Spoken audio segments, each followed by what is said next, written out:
Kašelj je seveda en tisti, ki ga najbolj vsi poznamo.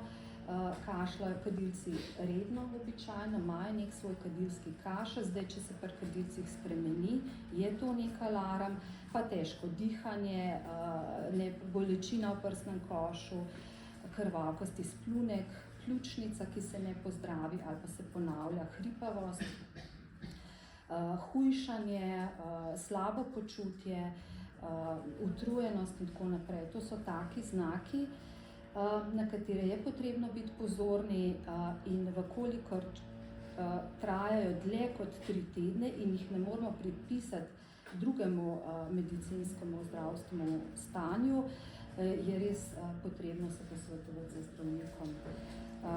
Zdaj, jaz sem zelo vesela letošnje kampanje Društva onkoloških bolnikov, ki opozarja na te zgodnje znake raka pljuč in pa predvsem osvešča o škodljivostih kajenja.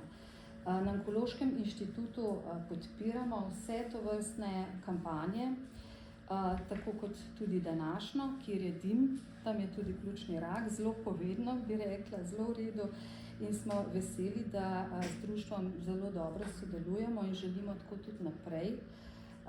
Njihove akcije so res pomemben del ozaveščanja in spodbujanja ljudi k zdravemu načinu življenja, kar je v preventivi raka nasploh izjemno pomembno.